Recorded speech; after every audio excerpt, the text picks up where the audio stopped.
अस्सलाम वालेकुम नाजरीन, खुश आमदीद। मैं हूं असद निज़ामी। नाजरीन, आज के शो में हम डिस्कस करेंगे स्टॉक मार्केट। पाकिस्तान की जो फाइनेंशियल सूरत हाल है उसके अंदर लोग जो हैं हमेशा ढूंढ रहे होते हैं अपॉर्चुनिटीज़ इन्वेस्ट करने के लिए।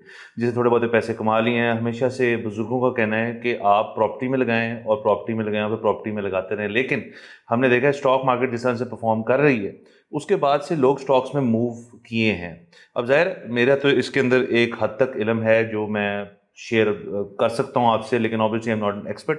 इसलिए आज शो पे हमारे साथ हैं अब्दुल रहमान नजम साहब, जो ARN फाइनेंशियल के CEO हैं। PSX के अंदर लोगों को एडवाइस करते हैं, उनको वो तरीक़ेकार बताते हैं कि स्टॉक मार्केट को आपने कैसे ट्रीट करना है, कैसे डील करना है और उसके अंदर मामला जो हैं वो कैसे चल रहे हैं और चलेंगे, जो स्टॉक्स के अंदर बहुत एक इंपॉर्टेंट चीज़ है। बहुत शुक्रिया सर आपका आने का। तो सबसे पहले मैं चाहूँगा कि आप ARN फाइनेंशियल जो है उसके बारे में हमें थोड़ा सा बताएं कि आपने ये कब से कर रहे हैं, नंबर वन ये क्यों कर रही हैं, जो ज़्यादा ज़रूरी बात है, और लोगों को इससे क्या फ़ायदा पहुंच सकता है। बिस्मिल्लाहिर्रहमानिर्रहीम। हमारी ARN फाइनेंशियल्स की बड़ी यंग जर्नी है, तकरीबन 1 साल कंप्लीट हुआ है। और इसके पीछे पूरी जो रीज़न है ना वो यही है कि मैंने खुद पहले पिछले 5-6 सालों में डिस्कवर किया कि पाकिस्तान में जो है लोग सेविंग करते हैं, उसको या गोल्ड में लगा देते हैं, प्रॉपर्टी में लगा देते हैं। तो उसमें जो रिटर्न्स थे ना, मेरी खुद फैमिली भी बताती होती थी कि भाई पाकिस्तान में तो सिर्फ प्रॉपर्टी में ही इन्वेस्ट करना है। लेकिन मैं जब यूनिवर्सिटी में पढ़ता होता था और मैंने दूसरी चीज़ें देखी, तो सब कहते थे कि दुनिया भर में ना स्टॉक्स में सबसे ज़्यादा रिटर्न आते हैं। तो वो एक पूरा कॉम्प्लेक्स जो है ना मेरे दिमाग में आज से 5-6 साल पहले चल रहा होता था कि कौन सही कह रहा है। तो अब दोनों के पास रीज़न होते थे। पाकिस्तान में बताते होते थे कि प्रॉपर्टी ने बड़े अच्छे रिटर्न्स दिए हैं। स्टॉक मार्केट का उस वक्त थोड़ा सा बना हुआ था कि यहाँ पे जुआ होता है, यहाँ पे सट्टेबाजी होती है, लोगों का नुकसान हो जाता है, जिसने भी इसमें पैसे लगाए ना उसका नुकसान ही हुआ है। लेकिन जो डेटा था पाकिस्तान स्टॉक एक्सचेंज का भी, वो भी आपको बताता था कि बड़े अच्छे रिटर्न्स आते हैं। तो पिछले 5-6 साल में मैं खुद ये एक्सप्लोर करता गया कि सबसे अच्छी एक तो एसेट क्लास कौन सी है, यानी कि स्टॉक्स में पैसे लगाने चाहिए, रियल स्टेट में लगाने चाहिए। और फिर जब ये मैंने देख लिया कि स्टॉक्स में सबसे अच्छे रिटर्न्स हैं, तो फिर ये देखा कि पाकिस्तान की स्टॉक मार्केट ज़्यादा अच्छी है या बाहर की स्टॉक मार्केट ज़्यादा अच्छी है। तो सबसे पहले एक्सप्लोर किया कि लॉन्ग टर्म में किसने ज़्यादा रिटर्न्स दिए, क्योंकि ये जितनी भी इन्वेस्टमेंट रिलेटेड चीज़ें होती है ना, आम बंदे को इतनी नॉलेज नहीं होती। वो देखता है पिछले 1 महीने में कितना रिटर्न आया, पिछले 1 साल में कितना रिटर्न आया, वो फिर अपने रिश्तेदारों में देखता है कि पिछले 2-3 साल में जिसने सबसे ज़्यादा जिस जगह लगाए कमाया ना, मैं अभी वही इन्वेस्ट कर देता हूँ।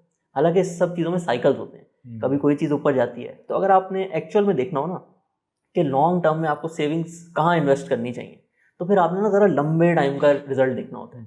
2-3 साल इनफ नहीं होते, कम से कम 20-25 साल का देखना चाहिए। 20-25 साल का देखना चाहिए। अगेन ये पहले शुरू करने से पहले हम आ जाते हैं मेंटेलिटी के ऊपर। इन्वेस्टर की मेंटालिटी जो है वो, अगेन जैसे आपने कहा, पाकिस्तान के अंदर शॉर्ट टर्म मेंटालिटी है कि जी मैं अपना पैसा यहाँ रखूँ, पार्क करूँ, उस पर इतना कमाऊँ, एग्जिट कर लूँ और अगली चीज़ के ऊपर चले जाऊँ। प्रॉपर्टी ये आपके लिए कर रही थी कुछ साल पहले तक, अब प्रॉपर्टी भी ये चीज़ आपको नहीं करके दे रही। Stocks is a long term investment.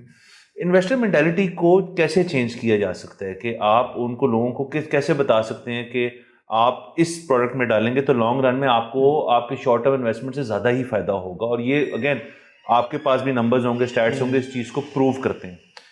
वो उस मेंटालिटी को चेंज करना आसान है, नंबर वन, या दूसरा इस मेंटालिटी को इम्पोज करना कितना मुश्किल है, नंबर टू, और तीसरा कि लोग अगर फर्ज करें लॉन्ग टर्म में आ जाते हैं तो वो क्या अमाउंट है जो बंदा 20-25 साल स्टॉक्स में फंसा के बैठे। अच्छा, इसमें ना जब हमने देखा कि डेटा तो बहुत अच्छा है, लेकिन इस चीज़ को भी समझने की ज़रूरत है कि अगर कोई माइंडसेट किसी मुल्क का बना हुआ, उसके पीछे ज़रूर कोई रीज़न होगा। उसको भी हमने थोड़ा सा एक्सप्लोर किया। इतने अच्छे रिटर्न हैं स्टॉक्स के, लेकिन आज भी जो है 3-4 लाख लोग सिर्फ जो है स्टॉक मार्केट में इन्वेस्ट करते हैं, और रियल स्टेट में जो मिलियंस करते होंगे। तो सबसे पहला रीज़न जो है ना, एक सबसे पहले जो गाइडेंस है ना स्टॉक मार्केट की, वो पिछले 20-25 सालों में जो इधर के ब्रोकरेज हाउसेस थे ना, उन्होंने बहुत अच्छी नहीं दी। दूसरा, हमें एक ये भी समझना होगा कि हम जो पाकिस्तानी है ना, थोड़े से चीज़ों पे ट्रस्ट नहीं करते। आज तक भी हम ये सोचते हैं कि ये जो टॉप कंपनीज है ना, ये जो बुक्स पे प्रॉफिट दिखाई होती है ना, असल में ये नहीं होता। ये अनडॉक्यूमेंटेड इकोनॉमी है यहाँ पे, और जो ये नंबर्स आ रहे हैं, प्रॉफिट्स आ रहे हैं ना, ये सब झूठ है। असल में जो है वो पैसे कहीं और जा रहे हैं। लेकिन हालांकि अगर आप डिटेल में स्टडी करें, इसको पूरा देखने का एक तरीका होता है। अकाउंटिंग आप किस तरह से चेक करते हैं कि ये नंबर्स ठीक है कि नहीं। तो आप बड़ी कंपनीज के अगर ये चेक करेंगे ना, तो सबसे ज़्यादा कंप्लायंट बिजनेसेस पाकिस्तान के यही हैं। जो छोटी कंपनी होती है ना, वो इस तरह की चीज़ें करती हैं।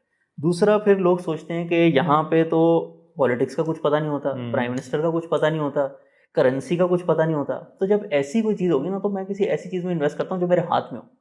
तो वो फिर प्लॉट की तरफ चले जाते हैं। और प्लॉट में फिर स्कैम्स भी होते हैं, डेवलपर्स जो हैं वो भी सारे आपके पैसे लेके भाग जाते हैं। तो फिर लोग आ जाके वो जो 4-5 बड़े नाम है ना रियल एस्टेट के, जो भले देर से डिलीवर करते हैं लेकिन डिलीवर कर देते हैं, उधर इन्वेस्टमेंट कर देते हैं और बस भूल जाते हैं। एक और मेंटेलिटी ये भी है लोगों को ना, यहाँ पे कंपाउंडिंग का कॉन्सेप्ट की समझ ही नहीं है। मतलब वो लोगों के सामने बैठ के एग्जांपल्स देते हैं कि मैंने 20 साल पहले एक प्लॉट लिया था, वो 10 लाख का था और आज वो 1 करोड़ का हो गया। इसको पाकिस्तान में एक बहुत ही सक्सेसफुल स्टोरी समझा जाता है। हालांकि अगर आप इसको ज़रा बाइफरकेट करें ना, तो ये साल का सिर्फ 12% का रिटर्न बनता है। इतना तो पाकिस्तान के एवरेज में अगर आप बैंक में पैसे रख दें ना तो वो लगता है, लेकिन वो इतना लंबा टाइम होता है, लोग सोचते हैं वो 10 लाख रुपए 1 करोड़ हो गए, कुछ भी नहीं होता और करेंसी डिवैल्यूएशन अपनी जगह। हाँ, मतलब अगर आप परसेंटेज पॉइंट ऑफ व्यू से देखें ना, ये सारी एसेट क्लासेस जो स्टॉक्स हैं उन्होंने तकरीबन हर साल एवरेज 18 से 20% आपको प्रॉफिट दिया है। रियल एस्टेट की एवरेज है 12 से 15% के बीच में। जो अच्छे प्रोजेक्ट्स हैं वो ज़रा 15-16% पे आ जाते हैं और कहीं तो बिल्कुल स्कैम्स हो जाता है। बैंक में आप पैसे रखेंगे तो आपको वही 10-11% इन्फ्लेशन वाला रिटर्न बनेगा। देखने में ये नंबर बड़े करीब करीब लगते हैं कि क्या फ़र्क है 12 और जो है 20 में, लेकिन अगर इसको आप लंबे टाइम के लिए करते हैं ना, तो अगर आपने 1 लाख रुपए स्टॉक्स में लगाए होते 25 साल पहले, तो वो आज तकरीबन 1 करोड़ बन जाते, क्योंकि हमारा इंडेक्स 1,500 का होता था तकरीबन और आज वो 1,30,000 पे आ गया। इसी तरीके से आपने कोई प्रॉपर्टी की फाइल ले ली होती, बड़ी एक सक्सेसफुल है एग्जांपल फेज 6 की, इधर ही लाहौर की, उधर भी 10 लाख वाली जो है आज 5 करोड़ की है। उसमें और इतने खर्चे भी होते हैं, आपको मेंटेनेंस चार्जेस भी देने होते हैं।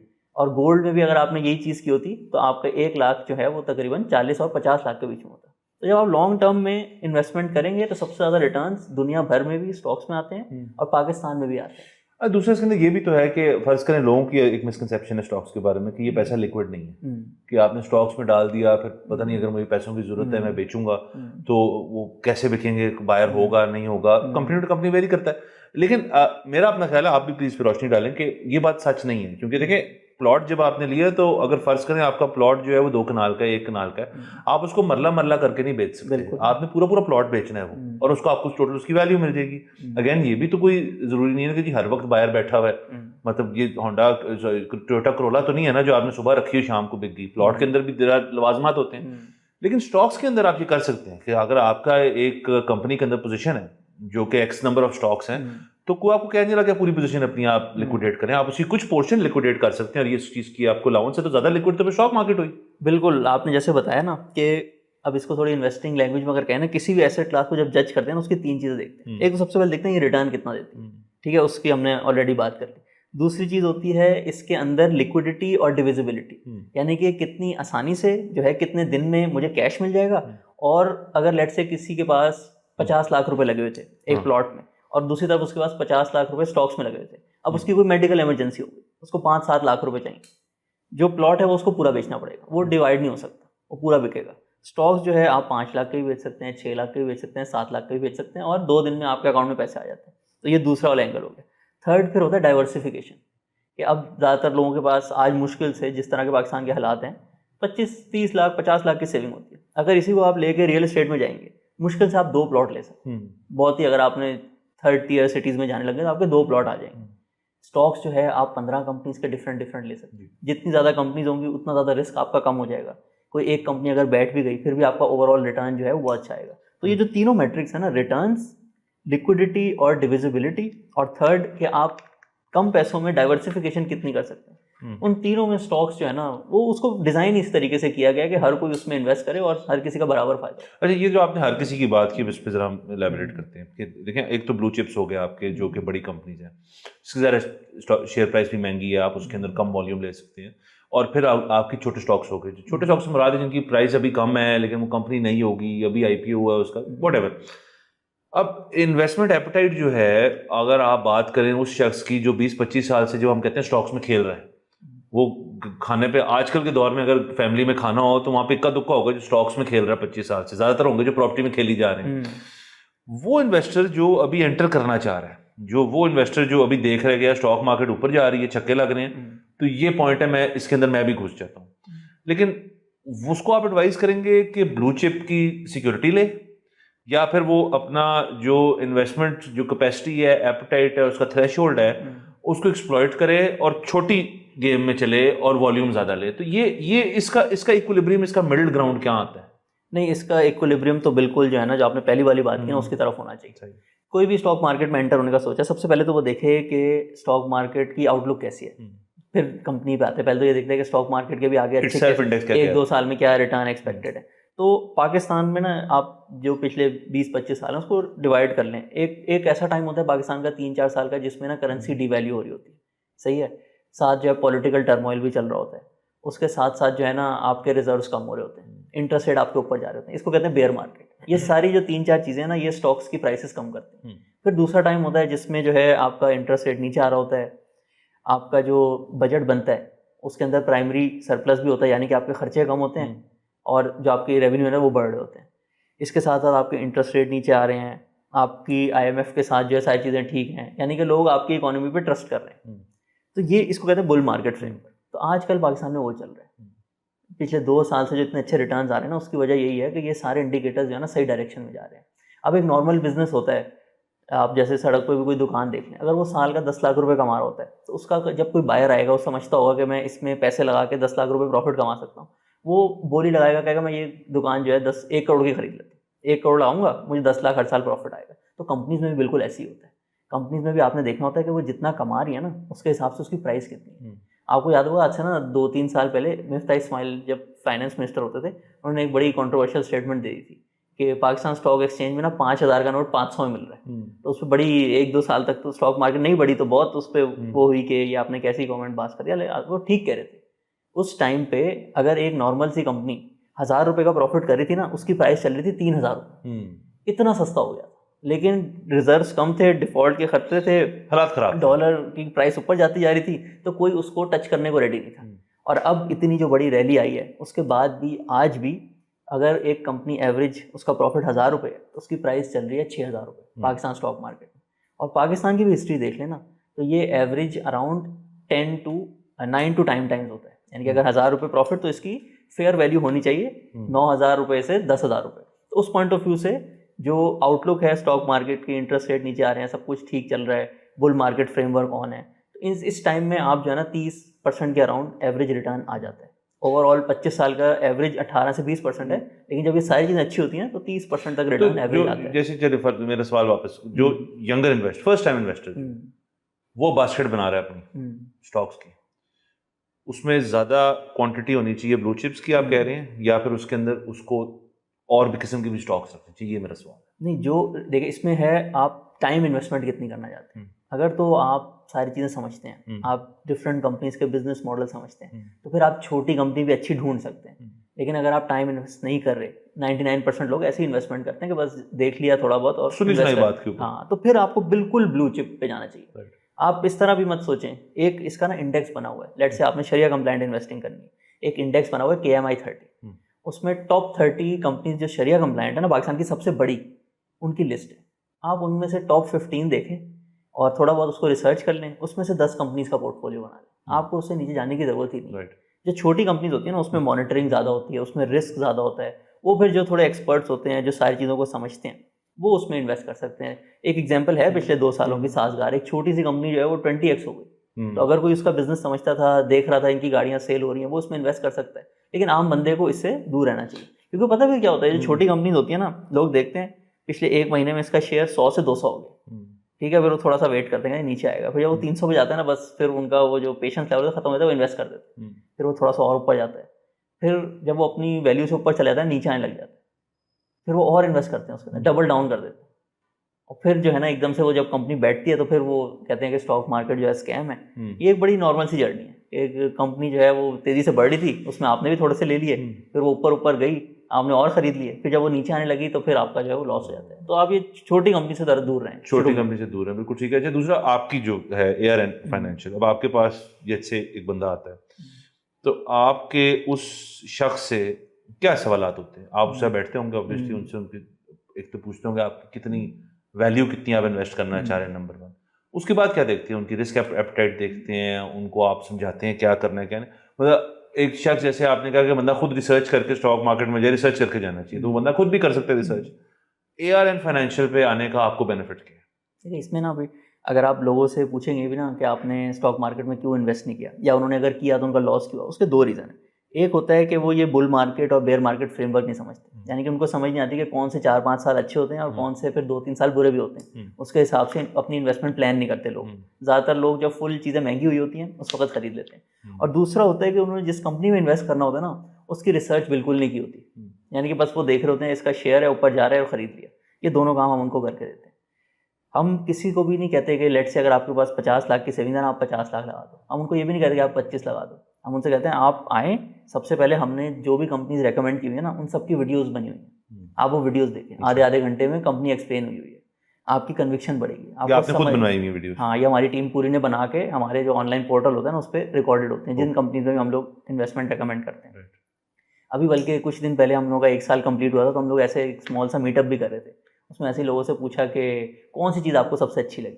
तो वो कह रहे थे कि आप जब भी किसी कंपनी में इन्वेस्ट करते हैं ना, तो उसका रैशनल ज़रूर देते हैं, मतलब हमें समझ आया था ये बिजनेस करता क्या है। अब ये बहुत नॉर्मल सी बात है, मतलब ये तो नॉर्मल होना चाहिए। तो आप सोचेंगे पाकिस्तान में लेवल ऑफ जो सर्विस है रिलेटेड टू स्टॉक्स, उसका कितना कम लेवल है। मतलब वो लोगों को ये भी नहीं बताते कि हम इस कंपनी में क्यों इन्वेस्ट कर रहे हैं। तो सबसे पहले आपको कंपनीज की नॉलेज मिलेगी, आपको bull market bear market framework समझ आएगा, आपको हम बताएंगे जो कंपनीज में इन्वेस्ट किया है इसकी आउटलुक क्या है, क्या चीज़ इसको नेगेटिवली अफेक्ट कर सकती है, क्या चीज़ पॉजिटिवली अफेक्ट कर सकती है, क्यों हमने इसमें इन्वेस्ट किया है। जब कोई ना कोई अगले 3-4 महीने में जब क्राइसिस आता है ना, कोई जैसे पिछले 6 महीने में पहले ट्रम्प टैरिफ्स आए, फिर इंडिया पाकिस्तान की वॉर भी आई, फिर उसके बाद ये ईरान वाली वॉर भी आई, तो लोग देखते हैं कि हम कंटिन्यूस मॉनिटरिंग में भी उनको अप टू डेट रखे होते हैं। ज़्यादातर लोग जब ये घबराहट वाली सूरत हाल होती है तो बेच के चले जाते हैं कम प्राइस पे। जंगों के बाद तो स्टॉक मार्केट में चिक्के मारे, उसके बाद ऊपर गई है। तो लोग देखते हैं कि इनको कंपनीज की नॉलेज भी है, मुझे गाइडेंस भी मिल रही है। दूसरा फिर जो उस वक्त दुनिया के हालात बदल रहे होते हैं उसके हिसाब से अप टू डेट भी रखते हैं मुझे, तो फिर उनकी conviction level with in 6 months, ये बड़ा एक नेचुरल हमने देखा है। सब आते हैं पहले थोड़ा बहुत लीप ऑफ फेथ लेते हैं, लेट्स से 20% उनकी जो सेविंग होती है ना वो इन्वेस्ट करते हैं। फिर जब वो एक क्राइसिस देखते हैं, उसमें मॉनिटरिंग देखते हैं, 6 महीने गुजर जाते हैं, फिर हर कोई जो है ना कहता है अब मुझे अपनी इन्वेस्टमेंट बढ़ानी है, अब मुझे समझ आ गया ये एसेट क्लास जो है ना सबसे अच्छी है, आप लोग अच्छे तरीके से गाइड भी कर रहे हैं, अब मैं जो है ना अपनी सेविंग्स थोड़ी और इसमें लगाता हूँ। राइट। सो अब इसके अंदर एक और सवाल है कि जैसे आपने कहा इस वक्त बुलिश मार्केट चल रही है, इस वक्त सूरत-ए-हाल बेहतर है, उस वक्त तो इन्वेस्टिंग शायद रिलेटिवली आपका काम भी आसान है और इन्वेस्टर का कॉन्फिडेंस भी बढ़ा हुआ है, तो इन्वेस्टर का काम भी आसान है। अब लेट्स हाइपोथेटिकली अज्यूम कि हम बेरिश मार्केट में हैं कि हालात इतने ठीक नहीं, इंटरेस्ट रेट्स जो हैं ऊपर जा रहे हैं, आपका रिजर्व जो है वो नीचे की तरफ जा रहा है, इकोनॉमी जो है वो स्ट्रगल कर रही है, IMF के साथ पंगे चल रहे हैं। लेट्स से अगर आप इस ट्रजेक्टरी पे जा रहे हैं और आप घुस गए बल्कि उसके अंदर, क्या स्टॉक मार्केट के अंदर तब भी इन्वेस्टमेंट होती है क्या? और बुलिश और बेरिश के अंदर जो फर्क क्रिएट होता है और बेरिश की तरफ चले जाते हैं, तो तब किस किस्म का बंदा आपके पास आता है? और जो आपके पास बंदे रिटेन हुए हुए हैं उनको फिर आप क्या कहेंगे कि जी अब आप stay with me, stick with me, और उनको कैसे रिटेन करेंगे फिर आप? देखिए, इसमें ना जो अच्छा एडवाइज़र होगा ना वो कभी भी इस चीज़ से नहीं डरेगा कि मैंने सही एडवाइस नहीं दी ना, ये हर प्रोफेशन के लिए ट्रू है। तो इसमें हम लोगों ने ना आज से तकरीबन 1.5 साल पहले स्टार्ट करने से पहले कंपनी एक इन्वेस्टिंग फ्रेमवर्क लिखा था अपना, जो भी सारी नॉलेज थी गैदर करके ना पूरा बनाया था कि ये चीज़ें हम फॉलो करेंगे और इसके हिसाब से ही सारे डिसीजन लिया करेंगे। उसका जो थर्ड पिलर है ना, that is concept of best investment, यानी कि आपने हर वक्त जो भी उस चीज़ की प्राइस चल रही है ना, फॉरवर्ड लुकिंग बेसिस पे देखना है कि ये इन्वेस्टमेंट टॉप इन्वेस्टमेंट्स में आती है कि नहीं। तो ये आप पहले एसेट क्लास पे भी करते हैं कि अगले 2 साल के लिए आपको गोल्ड सबसे अच्छा लग रहा है, या आपको स्टॉक सबसे अच्छे लग रहे हैं, या आपको ऐसा लग रहा है अगर बेयर साइकिल आ रहा है तो मुझे स्टॉक्स में नहीं होना चाहिए। और इसी तरीके से आप ये कंपनीज पे भी करते हैं। अब 100-200 कंपनीज हैं, उसमें से कौन सी 10-12 इन्वेस्ट करनी है, तो ये सब पे अप्लाई होता है। तो जब लेट से चीज़ें महंगी हो गई, 1000 रुपये प्रॉफिट है और प्राइस जो है वो 12,000-13,000 पे चली गई, 12-13 टाइम्स का पी रेशो हो गया। पॉलिटिक्स में भी कोई चीज़ें जो है ठीक नहीं लग रही, चेंज होता हुआ नज़र आ रहा है, इंटरेस्ट रेट भी लग रहा है अब नीचे आ रहे हैं, तो फिर ज़्यादातर हमारे क्लाइंट्स को हम लोग इन्वेस्ट करेंगे कि उनका ज़्यादातर पोर्टफोलियो आपको जो है किसी और एसेट क्लास में शिफ्ट कर देना चाहिए। कुछ कंपनीज ऐसी होती हैं कि वो इतनी अच्छी कंपाउंडर होती हैं कि अगर आप उनको बेयर मार्केट में होल्ड कर भी लें तो भी वो एंड में आपको बहुत अच्छा रिजल्ट दे के जाती है। बट लार्जली जो लेट्स से जो पाकिस्तान के हमारे क्लाइंट्स हैं उनको हम एडवाइस करेंगे कि आपको इस एसेट क्लास में अब अपनी जो परसेंटेज सेविंग्स है ना उसको कम कर देना चाहिए, कहीं और दूसरी अपॉर्चुनिटीज़ ढूंढें। आप अपना बिजनेस स्टार्ट करना चाहते हैं, या आपको रियल एस्टेट में कोई अच्छी अपॉर्चुनिटी मिल रही है, या आप बैंक में जो है अच्छा रिटर्न मिल रहा है। और जो हमारे ओवरसीज़ हैं उनको फिर हम उनके कॉन्सेप्ट ऑफ बेस्ट इन्वेस्टमेंट के हिसाब से बताएंगे कि आप ओवरसीज जो स्टॉक मार्केट है उसमें भी कहीं एक्सप्लोर कर सकते हैं, अमेरिका के स्टॉक मार्केट में लगा सकते हैं। तो हर बंदे के जितने भी ऑप्शन होते हैं ना, उसके हिसाब से आपने उसको बताना होता है कि अभी इसमें से ये सबसे बेस्ट है, तो अभी आप इसमें लगाएं। फिर जब ये चीज़ें चेंज हो जाएंगी तो उस वक्त जो भी बेस्ट ऑप्शन होगा ना उसमें इन्वेस्ट करना चाहिए।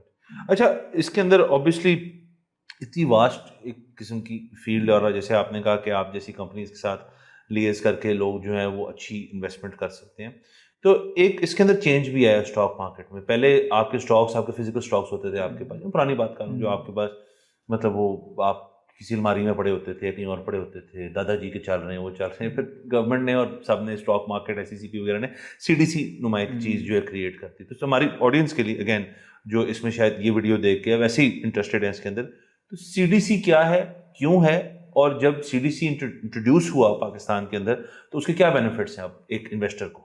ये CDC का काम है कस्टोडियन बनना। अभी आप जैसे कोई प्लॉट की फाइल लेते हैं, लेकिन बाद में पता चलता है वैसे तो 4 और बिकी हुई थी, एक ही प्लॉट के पीछे जो है 4 पेपर हैं। तो ये पूरा एक निज़ाम बना था मेरे ख्याल से 2000 के अराउंड, और उसमें फिर सारा जो सिस्टम है ना उसको डिजिटल कर दिया था।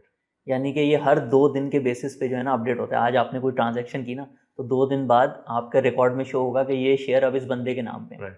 अगर आपको इसमें कभी जैसे हो रहा हो ना कि ये पता नहीं सिस्टम ठीक है कि नहीं, आप किसी भी एक कंपनी जिसका आपने एक शेयर लिया हुआ ना, उसकी शेयर होल्डिंग लिस्ट निकलवा लेगा। ये आपका राइट है। शेयर होल्डर्स के बहुत ज़्यादा राइट्स होते हैं, उसमें से एक है कि आपने उसके अंदर दूसरे जितने भी इन्वेस्टर्स हैं उन सब की लिस्ट निकलवा सकते हैं आप उसके जो है रजिस्ट्रार के पास जाकर। उसमें आप देखेंगे to the level of 1 share पूरी डिटेल होती है कि इस तारीख को इस बंदे के पास इतने इतने शेयर हैं इस कंपनी, और ऐसा हर कंपनी के लिए होता है। तो ये जो कस्टोडियन वाला इशू है ना, इसका जो है ना गवर्नमेंट ऑफ पाकिस्तान जिम्मेदार है कि जितने भी शेयर्स लिए हुए हैं वो उसकी 100% गारंटी देते हैं कि वो एक सही जगह पे एक रिकॉर्ड मेंटेन हो रहा है, तो कोई वो प्रॉब्लम नहीं होगी। और एक और चीज़ इसमें, प्रॉपर्टी में जैसे लोग कैश पे ले लेते हैं फाइल, डेवलपर भाग जाते हैं। अब यहाँ पे जितनी भी ट्रांजैक्शन होती हैं सारी बैंकिंग ट्रांजैक्शन होती हैं। आप किसी भी ब्रोकरेज हाउस के थ्रू अगर शेयर्स लेंगे तो आपने बैंक के थ्रू उनको पैसे देने हैं, और उन्हीं पैसों से फिर आप शेयर्स बाय करते हैं और फिर आपके शेयर्स CDC में आ जाते हैं। अच्छा, तो ARN जो है, जैसे आपने जिक्र कर दिया ब्रोकरेज हाउसेस का, ARN is not a brokerage house कि मतलब आप फाइनेंशियल एडवाइस स्टॉक मार्केट की देते हैं। अगर किसी ने बंदे ने बाय करने, आप उनको वो बाय भी करके देते हैं, या ARN खुद उसकी ब्रोकरेज फर्म है? तो आपका मैकेनिज्म क्या है कि अगर शख्स आपके पास आ गया और इंटरेस्टेड हो गया है, आप जो कंपनी उनको कह रहे हैं, तो वो किस प्रोसीजर के तहत फिर आप उनको खरीद के देंगे? आप मार्केट से लेंगे, उनके नाम करेंगे, व्हाट हैपेंस? नहीं, इसमें बल्कि ये बड़ी इंपॉर्टेंट चीज़ है एक, कि आप ना अपने फाइनेंशियल स्कैम से बचने के लिए अपने माइंड में रखें कि सिर्फ 3 तरह के इंस्टीट्यूशंस है पाकिस्तान में जो आपसे ना पैसे ले सकते हैं जिसकी चीज़ खरीदनी। फीस हर कोई ले सकता है, लेकिन बैंक्स में आप अपने पैसे जमा करा सकते हैं। एक आप ये म्यूचुअल फंड जो होते हैं, AMCs कहते हैं इनको, उसमें आप फंड्स जमा करा सकते हैं। और थर्डली ब्रोकरेज हाउस, जिनको आप पैसे देते हैं फिर वो उसके शेयर्स खरीदते हैं, रजिस्टर्ड ब्रोकरेज हाउस। हाँ, रजिस्टर्ड ब्रोकरेज हाउस। तो इसमें इन तीनों के अलावा कोई भी फर्म अगर आपको एडवाइस दे रहा है तो आपसे वो पैसे लेके आपके लिए शेयर्स खरीद ही नहीं सकता, वो लीगली गलत है। तो हम लोग भी SECP सर्टिफाइड फाइनेंशियल एडवाइजर्स हैं, हम लोग सिर्फ एडवाइस करते हैं। हम जैसे अगर किसी को एडवाइस करेंगे तो फिर वो ब्रोकरेज अपना अकाउंट खुलवा के वहाँ पे इजीली ट्रांजैक्शन कर देते हैं। हम लोग सिर्फ लोगों से फीस चार्ज करते हैं। हम किसी से भी ये नहीं कहते कि आपके 5 मिलियन की सेविंग आप हमें ट्रांसफर करें, हम इसके शेयर्स खरीद के आपको देंगे। हमारे पास ब्रोकरेज हाउस का लाइसेंस नहीं है। आप उनके बिहाफ पे इन्वेस्टमेंट नहीं कर सकते। आप जैसे ब्रोकरेज हाउस को आप कहते हैं, तो यानी कि आपके बीच में, आपके और क्लाइंट के बीच में एक ब्रोकरेज हाउस भी होना जरूरी है for this transaction to happen. अगर आपके पास, इसमें हम फैसिलिटेट कर देते हैं, आप बता देते हैं हाँ, किसके थ्रू कौन अच्छा है, किसकी सर्विस अच्छी है। कुछ लोग बाहर से खुलवा रहे होते हैं तो हमको बताते हैं RTA में आजकल इसकी सबसे अच्छी सर्विस चल रही है, आप यहाँ पे अकाउंट खुलवा लें, इनकी फीस भी कम है, लेकिन ट्रांजैक्शंस वो उनको खुद ही करनी है। अच्छा, अब इस चीज़ पे आ जाते हैं कि जो इन्वेस्टर है अब उसकी कई किस्म की, उसको अगर हम प्रोफाइलिंग कर लें उसकी, तो एक तो है ऐसा शख्स जिसने किसी एक अपने कारोबार से बहुत पैसा कमा लिया और वो उसके अंदर पास पड़ा हुआ है, और अब उसको लोग कहते हैं यार इन्वेस्ट कर दो, फ्यूचर के बारे में सोचो, इतना अकाउंट के अंदर पैसे पड़ होना अच्छी बात नहीं, इसका एक पोर्शन इन्वेस्ट कर दो। एक तो वो बंदा हो गया। दूसरा फिर आपका सैलरीड क्लास बंदा है जिसने एक सर्टेन अमाउंट उसको मिलनी है और उसी के अंदर उसने अपने खर्चात करने हैं और उसके बाद उसकी छोटी सी सेविंग्स होनी है। तो जाहिर है इसके अंदर ऑब्वियसली सैलरीड क्लास वाला बंदा जो है उसको अट्रैक्ट करना स्टॉक मार्केट की तरफ एक ज़्यादा मुश्किल चीज़ है, मुझे लगता है ये नंबर 1। तो अब सैलरी क्लास बंदा जो है उसको आप कैसे डील करते हैं? इज इट डिफरेंट देन अ कारोबारी बंदा? कारोबारी शख्स को आप एक डिफरेंट तरह से ट्रीट करेंगे और सैलरीड क्लास को डिफरेंट तरह से ट्रीट करेंगे आप? इसमें कुछ कॉन्सेप्ट्स होते हैं जो थोड़ा कारोबारी बंदा होता है, वो आप कह सकते हैं जब वो कंपनी की वीडियो देखता है और उसको अच्छी इन्फॉर्मेशन है उसको जल्दी समझ आ जाता है। लेकिन जिसने खुद नहीं किया होता कारोबार, उसकी ऊंच नीच नहीं समझता, वॉलेटिलिटी नहीं समझता, वो थोड़ा सा एक्सपीरियंस के साथ समझ जाता है। बट ओवरऑल प्रिंसिपल्स यही होते हैं। आप देखते हैं मेरे पास सेविंग्स कितनी है, अब इसमें जिस चीज़ में मैं इन्वेस्ट करने जा रहा हूँ ना वो मुझे कितनी समझ आ रही है। अब बहुत ज़्यादा लोग आपने देखा होगा बताते हैं कि ना एक आइडियल इन्वेस्टमेंट प्लान होता है, उसमें ना आप 30% रियल एस्टेट में रख लें, 30% स्टॉक्स में रख लें, थोड़े से बैंक में रख लें और थोड़े से गोल्ड में रख लें, ये आपका बेस्ट पोर्टफोलियो। लेकिन हम लोग इसमें बिल्कुल बिलीव नहीं करते। हम लोगों ने जिनसे सीखा भी है, वॉरेन बफे की AGMs वगैरह सारा देख के, ये it's a total game of conviction. यानी कि आपको जो चीज़ समझ आती है ना उसमें आप परसेंटेज अपनी ऊपर भी लेके जा सकते हैं। कोई इसमें ऐसी जो है ना एज सच ये नहीं होता कि यही रूल्स हैं, यही आपको फॉलो करने हैं। हर किसी की तबीयत डिफरेंट होती है। कुछ लोग होते हैं नेचुरली थोड़ा सा घबराते हैं, तो अगर थोड़ी सी शेयर प्राइस ऊपर नीचे हो तो उससे उनको लगता है कि नहीं ये मेरे लिए ठीक नहीं है। तो बस ये एक पर्सनैलिटी होती है, जिस चीज़ में आपको जो है कंफर्ट मिल जाता है ना उसके हिसाब से आप इन्वेस्टमेंट कर लेते हैं। सैलरीड क्लास के लिए हम लोग 2-3 चीज़ों पे ना एक्स्ट्रा फोकस करते हैं। वो आई थिंक वहाँ पे थोड़ा सा ना उनका जो एक्सपीरियंस होता है वो लैक करता है। वो होता है रिच वर्सेस पुअर माइंडसेट। जो लोग बिजनेसमैन होते हैं ना उनको इन चीज़ों की समझ हो गई होती है नेचुरली, लेकिन जिसने पूरी ज़िंदगी एक नौकरी की होती है ना उसको ये चीज़ थोड़ी नहीं समझ आती। और इसका ना क्रक्स ये होता है कि जब भी आपके पास सैलरी आए ना तो आपने सबसे पहले तो कुछ पोर्शन सेव करना है, क्योंकि जाहिर है सैलरी हमेशा तो आएगी नहीं। तो आप कुछ अपनी सेविंग्स करेंगे, उसको कहीं इन्वेस्ट करेंगे, तो कल को जब आपकी जॉब ख़त्म हो जाएगी तो आपको वहाँ से अर्निंग आएगी, आपने उसको रिप्लेस करना है अपने उस पूरे वर्किंग टाइम साइकिल में। तो रिच वर्सेस पुअर माइंडसेट में सबसे पहले आपने 10 से 15% से लेकर 20% अपनी सैलरी सेव करनी है, जो भी आपकी अमाउंट है जितनी आप कर सकते हैं। फिर दूसरा स्टेप होता है कि आपने फॉरेन सेविंग्स को ना इन्वेस्टमेंट में कन्वर्ट करना। सेविंग्स और इन्वेस्टमेंट में भी बड़ा फर्क होता है। लोग समझते हैं सेम चीज़ है। सेविंग होता है कि आपको पैसे मिले, आपने तकिए के नीचे रख दिए या बैंक में जाके जमा करा दिया, अब वो जो है अपनी वैल्यू टाइम के साथ कम होती जा रही है।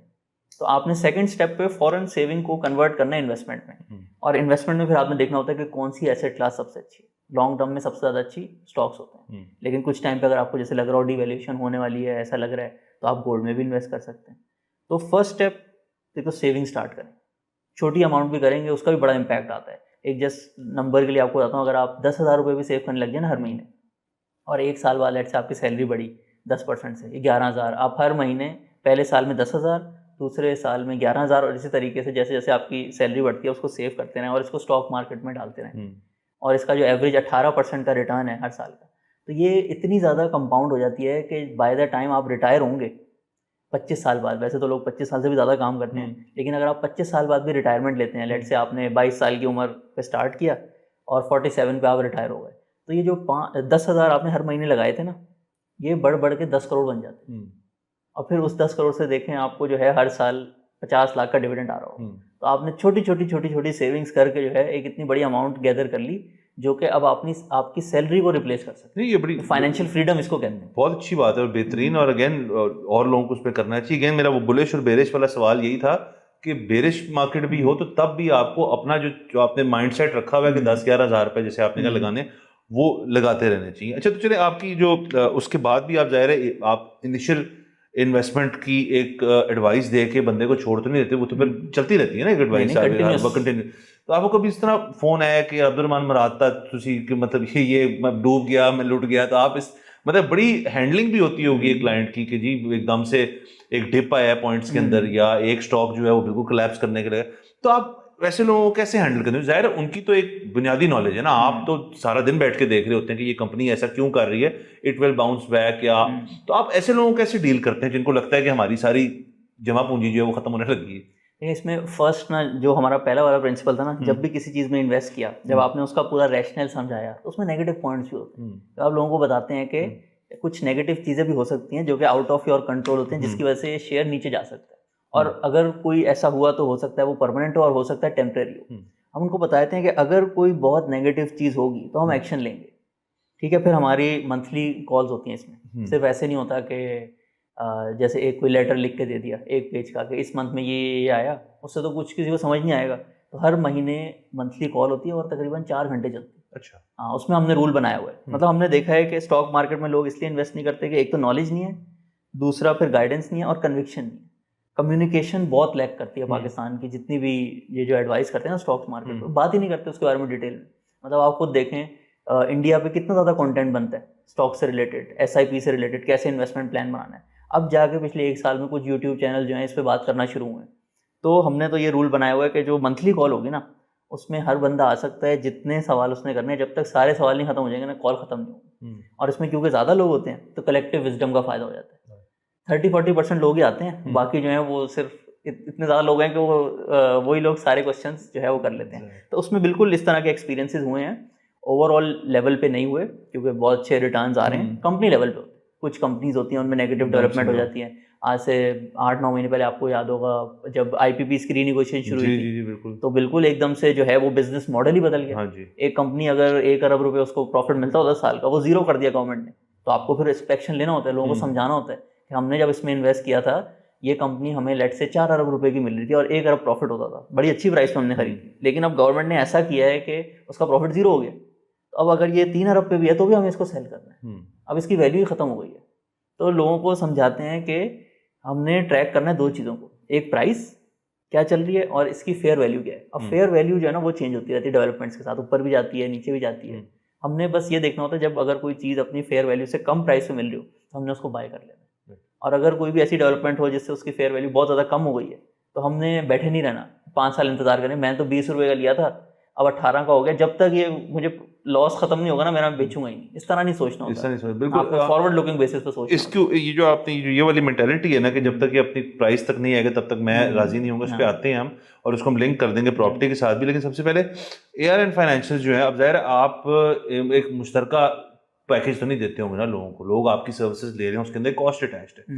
तो नंबर 1 वो कॉस्ट क्या है और वो कॉस्ट जो है वो आप सबको एक ही चीज देते हैं या कोई इंट्रोडक्टरी पैकेज है, फिर कोई एडवांस्ड पैकेज है, फिर जैसे आपने कहा आपकी मंथली कॉल्स वाला कोई पैकेज होगा, तो इसकी क्या ब्रेकडाउन है?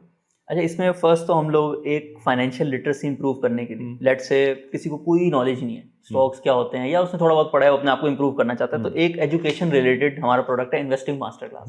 ये ऐसे 3 से 4 महीने का होता है और इसमें फिर आफ्टर सपोर्ट भी होता है। कंटिन्यूसली हमारी टीम जो है उनके साथ कॉल्स करती रहती है, 3-4 महीने बाद जो भी अपडेट्स होती हैं वो मिलती रहती हैं। सही। तो उसमें हम सारा सिखाते हैं, पाकिस्तान के जितने भी सेक्टर्स हैं उनको ओनर्स की तरह समझाते हैं। जब हम फर्टिलाइजर की बात करते हैं तो हम आपको गैस का पूरा सिस्टम भी बताते हैं कि कौन सी कंपनी कहाँ से गैस लेती है, कब कौन सी चीज़ चेंज होगी तो इसके प्रॉफिट बदल जाएंगे। यूरिया पाकिस्तान में जो है बाहर के मुल्कों के मुकाबले में सस्ता क्यों बिकता है, इसके पीछे पॉलिसी क्या है। इसी तरीके से गाड़ियों में कौन सी कंपनी नई जब गाड़ी लेकर आती है एकदम से उसका शेयर क्यों बढ़ने लग जाता है। तो हर सेक्टर को, ऑलमोस्ट 10-12 सेक्टर्स हैं पाकिस्तान में, उसको डिटेल में पूरा एक्सप्लेन करते हैं। 1 वीक में जो है हर सेक्टर कवर होता है। पहले एक रिकॉर्डेड लेक्चर होता है 1-1.5 घंटे का, फिर अगेन उसकी जब Q&A कॉल होती है वो भी 3-4 घंटे चलती है। तो हर तरह का सवाल जो है उसमें कवर हो जाता है और वो रिकॉर्डिंग्स भी आपके पास रहती है हमेशा।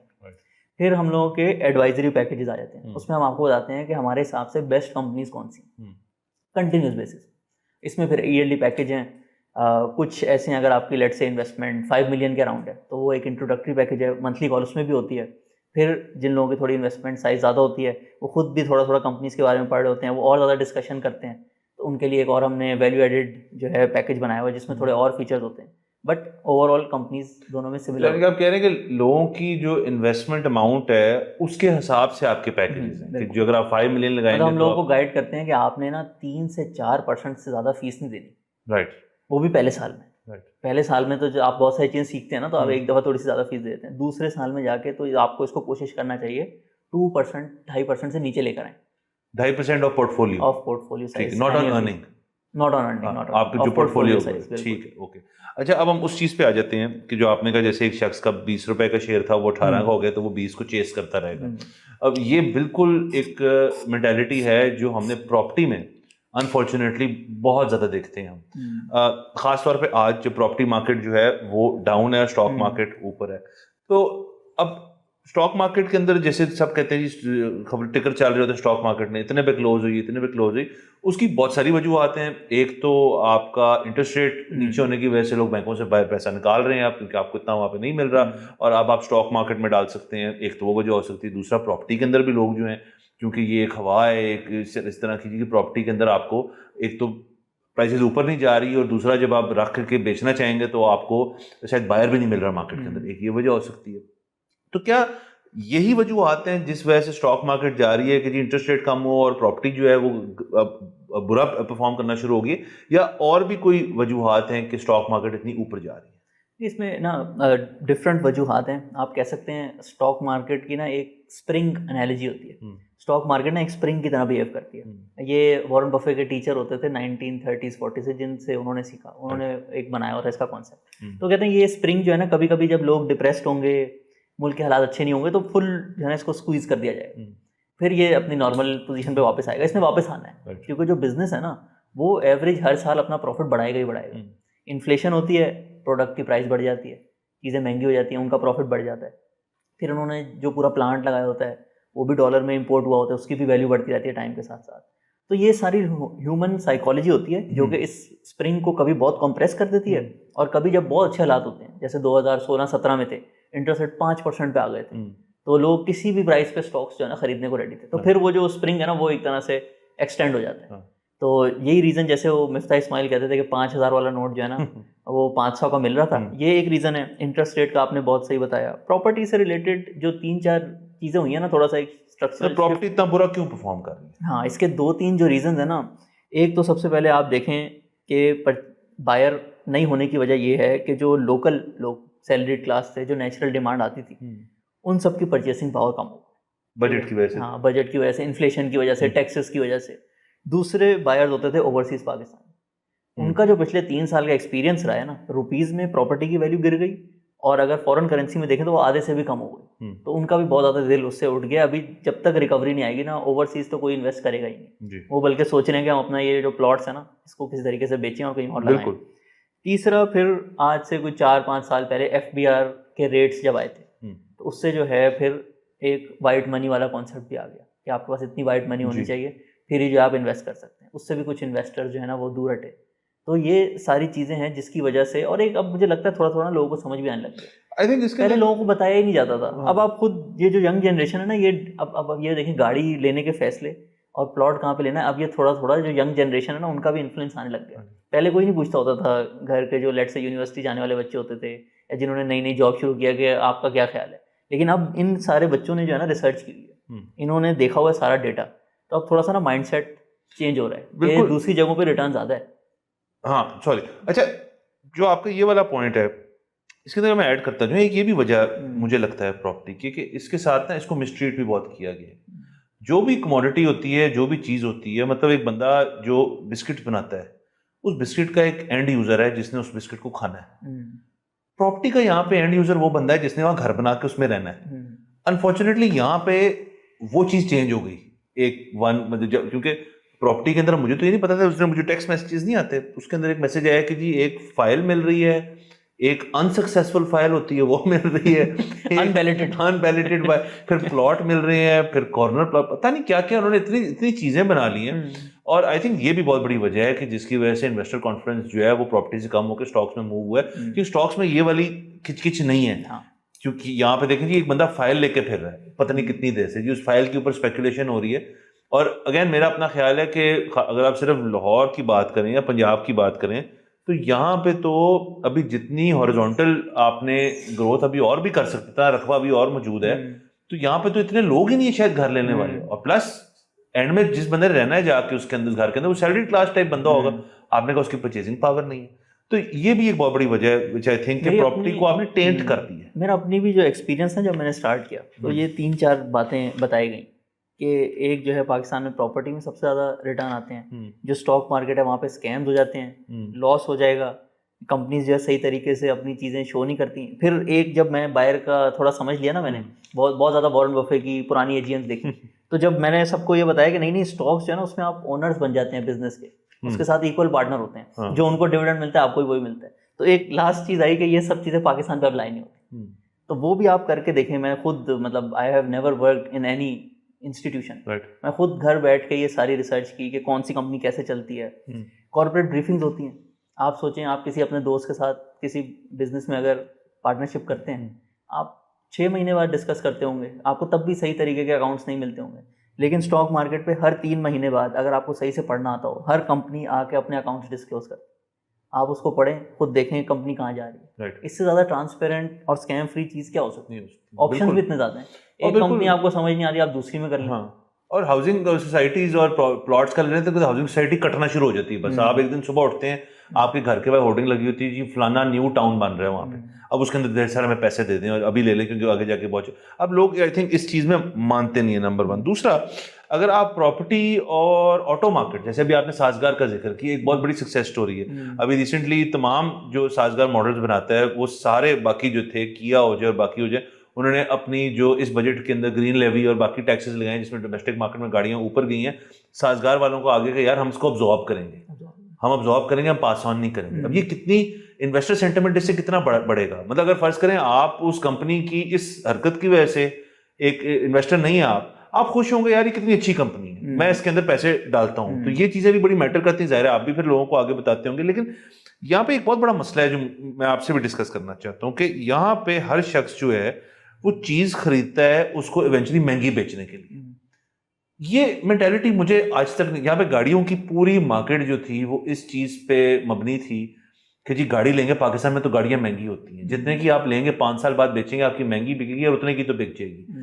अब दुनिया भर में this is not how assets work. दुनिया भर में तो गाड़ी शोरूम से निकालते हैं तो 20% वैसे डिप्रिशिएट डाउन है, यहाँ पे 20% इंक्रीज हो रही थी। अब खैर वो चेंज हो रही। Even in property it's the same कि जी अभी लेंगे ना तो 3-4 साल बेटा तूने चुप करके बैठ जाना, ये तुम्हें ना इतना गेन दे देगी इसके अंदर। क्या ये माइंडसेट हेल्दी है हमारी इकोनॉमी के लिए?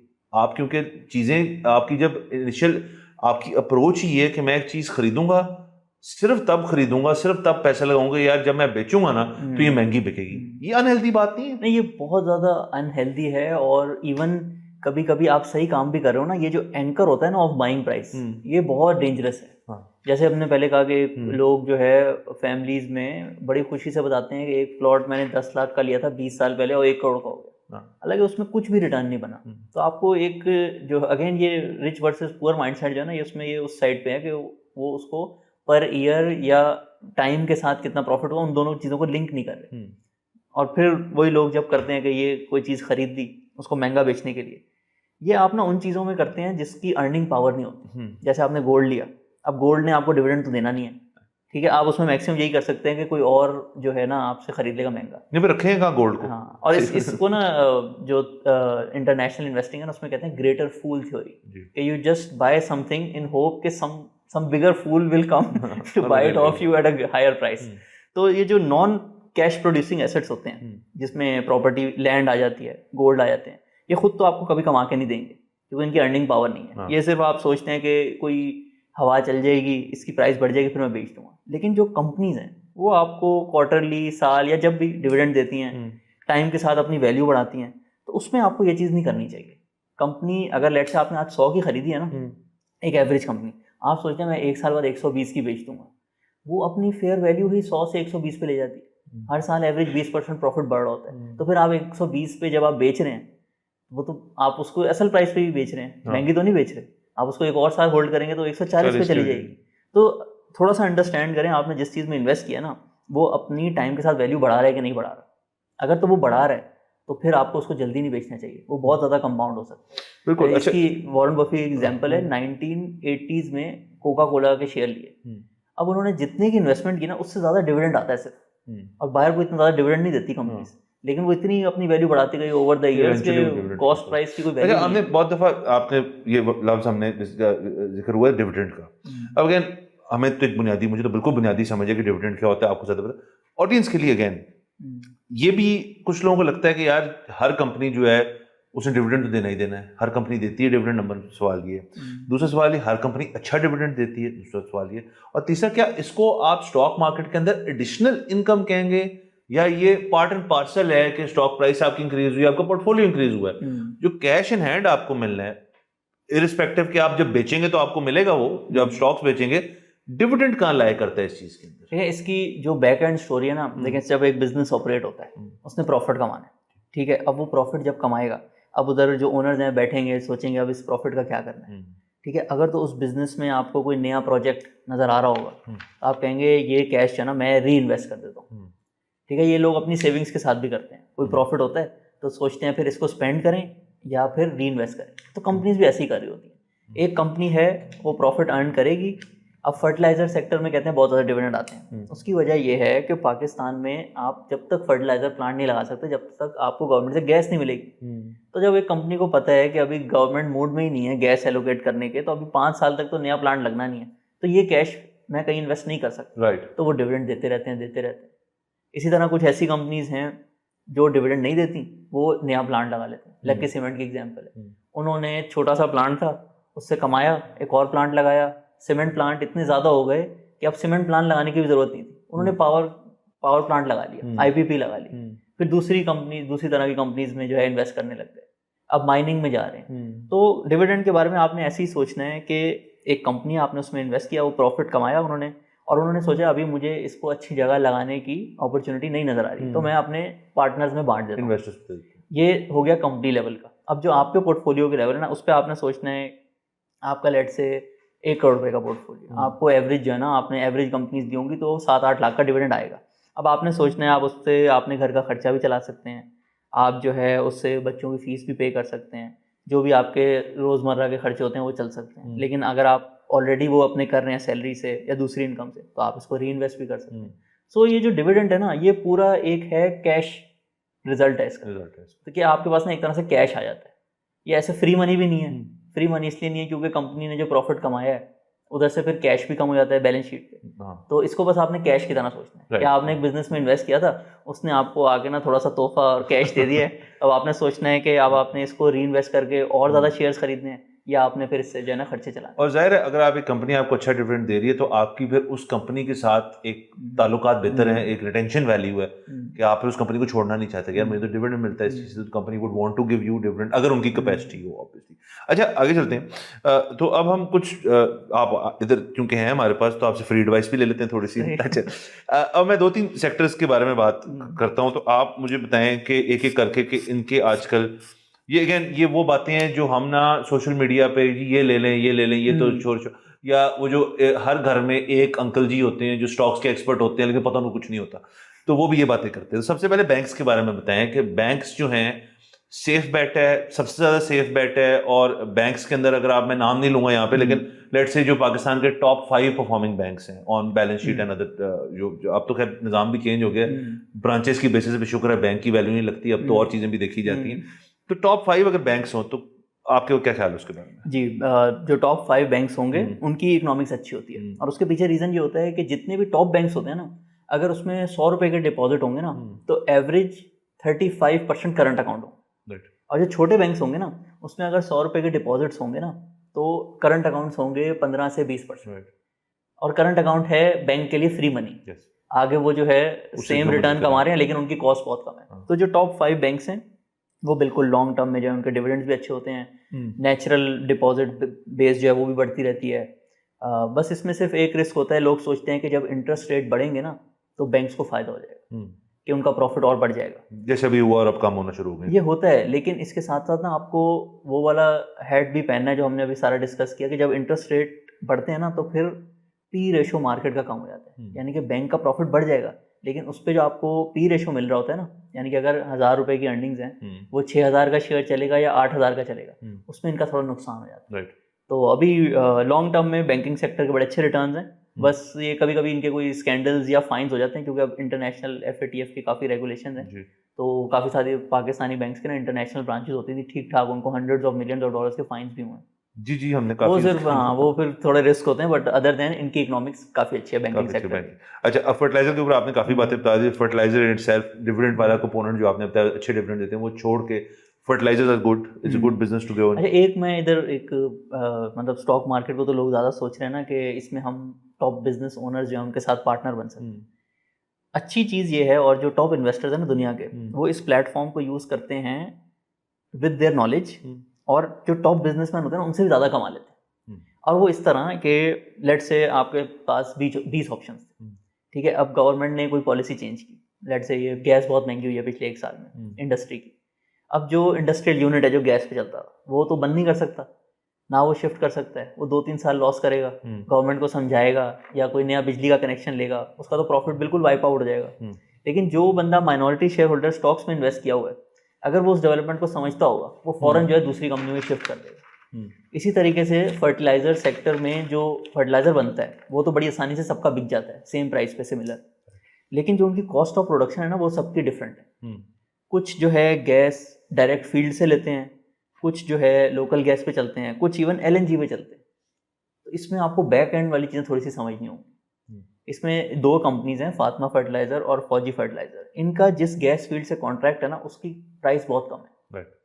और जो एंग्रो फर्टिलाइज़र है ना उसकी पहले इनके पास एक बड़ा अच्छा कॉन्ट्रैक्ट होता है जिसमें 10 साल तक इनको सस्ती गैस मिलती थी।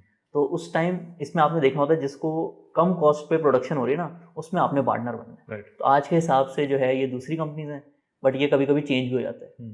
सो ये बड़ा स्टेबल सेक्टर है, लेकिन इसमें ये जो बैक एंड वाली इकोनॉमिक्स है ये बेस्ट कंपनी को चेंज करती हैं। राइट। हर 6 महीने बाद नहीं करेंगी, 4-5 साल बाद चेंज आएगा। राइट। तो वो आप उसको थोड़ा सा अंडरस्टैंड करें। अच्छा, इसके साथ साथ सीमेंट जो हमारी इंडस्ट्री है, अगेन वो बहुत प्लेयर्स हैं उसके अंदर, फर्टिलाइजर की तरह नहीं है कि उसके अंदर काफ़ी लोग इन्वॉल्व हैं, तो वो कितना अच्छा सेक्टर है? सीमेंट सेक्टर के भी लॉन्ग टर्म रिटर्न अच्छे हैं, और इसमें भी अगेन जो टॉप 5 कंपनीज है ना, मतलब आप देख सकते हैं कि जिसका प्लांट जो है ना 5 मिलियन टन से बड़ा हो तो उसमें लक्की सीमेंट भी आ जाता है, बेस्ट वे सीमेंट भी आ जाता है, फौजी सीमेंट आ जाता है, मेपल लीफ आ जाता है। इन सब की भी अच्छे प्रॉफिट्स हैं और बड़ा इन्होंने इन्वेस्टमेंट किया। मतलब अगर आप इस तरह भी ये मशहूर है ना कि इनके बहुत ज़्यादा कार्टल्स होते हैं, प्राइस फिक्स कर लेते हैं, लेकिन अगर आप लॉन्गर टर्म बेसिस पे करेंगे ना, ये शायद 1 या 2 वाइड इंडस्ट्रीज हैं जिन्होंने, क्योंकि इसमें बिजली बहुत इस्तेमाल होती है, हर कंपनी के पास अपनी बिजली है और ठीक ठाक इन्होंने इस पे इन्वेस्टमेंट की, वेस्ट हीट रिकवरी में इन्वेस्टमेंट की। यानी कि अगर आप देखेंगे पिछले 20 साल में एवरेज इन्फ्लेशन अगर 10-11% है ना पाकिस्तान में,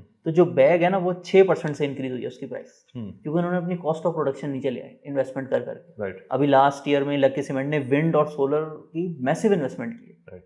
तो वैसे तो मशहूर है इसमें कि इसमें कार्टल है, लेकिन इन्होंने बैक एंड पे बहुत इन्वेस्टमेंट भी किया है, जिसकी वजह से पाकिस्तान सीमेंट एक्सपोर्ट भी करते हैं। तो अगेन एक सेफ सेक्टर हाँ, है। इनकी जो टॉप 5 कंपनीज हैं, इसमें छोटी कंपनीज भी हैं, उसको जरा अवॉइड किया करें, उसमें चीज़ें ना ऊपर नीचे काफ़ी होती हैं। अच्छा, अब आ जाते हैं सबसे जो इम्पोर्टेंट मेरे नज़दीक सेक्टर है। इम्पोर्टेंट तो नहीं, मुझे इंटरेस्टिंग लगता है बहुत, क्योंकि ये इंडस्ट्री एक दुखती राग है हर शहरी के लिए। देखिए, सीमेंट हो जाए, फर्टिलाइजर हो जाए, बैंक्स हो जाए, उस तक रसाई पूरे अवाम को आप नहीं कह सकते कि सब ये इस चीज़ को, बट गाड़ियाँ और वो गाड़ियों वाली कंपनीज जो 2 व्हीलर्स भी बनाती हैं, जो 3 व्हीलर्स भी बनाती हैं, वो एक बहुत प्रोमिनेंट सेक्टर बनता जा रहा है। हमने साजगार को तो डिस्कस कर लिया, लेकिन पिछले 5-10 साल में एक बहुत बड़ा इन्फ्लक्स आया है कि आपकी बिग 3 लॉबी जो है वो टूटी है।